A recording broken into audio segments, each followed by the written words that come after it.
Hey, good evening. Hey, God bless you. I just want to share a word, and just really backdoor what I've been sharing about in regards to thinking excellent. And this would be like the third video on this, coming from Philippians chapter 4, 7 through 9. And I'm going to start off on point 4, whatever is pure. Think with moral and spiritual cleanliness. And this is the thing. The word pure, it could be, being free from contamination. Purity of mind, it comes from filling our thoughts with what keeps our hearts clean before God. And that's an intentional thing, because we gotta fight to keep our heart pure in this fallen world, where everybody ain't saved and everybody got a fallen nature. Here it is right here. You can't be free from your actions until you're free in your thoughts. And here's the practical here. Purity in thought comes from refusing to meditate on lust, bitterness, revenge, replacing them with prayer, replacing them with gratitude, and even scripture. Because by default, we'll go to meditating on the fallen things from the fallen nature.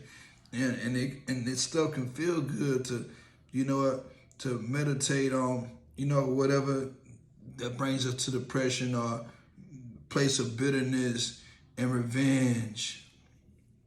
It can play on our five senses to some degree. 5, whatever is lovely. Think with affection and grace. How you see people.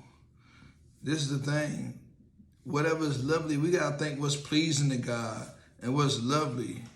It points to thoughts that attract love, that attracts peace, reconciliation, not conflict or division. You see, and this is a filter right here, because whatever is lovely, you know what? We got to be careful with this, because one thing, we choose to think on the bad about people by default, especially if we had a little bit of their gravy on our plate. So we got to choose to think well of others, to forgive quickly, and to see the good in people rather than their faults. And this is the thing.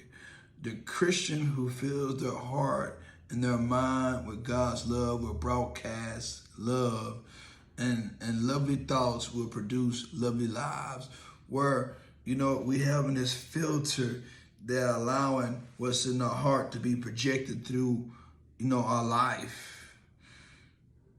To be projected through our life. That's how we could be a light in the dark world, because, when you have a pure heart, and when you are a loving person, I believe, the enemy wants us to have hard hearts where, we close off, we withdraw, we isolate, and, we stop giving out the good because we've been overcome by evil. And the Bible said this in the last days, that people love gonna grow cold. We will be at once loving, because it makes us vulnerable, and when you're vulnerable, so many people, they may not embrace, the goodness of your vulnerability that'll cause you to draw up and, isolate and regret to love again. Don't let your love grow cold. It's a cold world, but, it's God in you. It's greater. Greater is he who is in me than he who's of this world.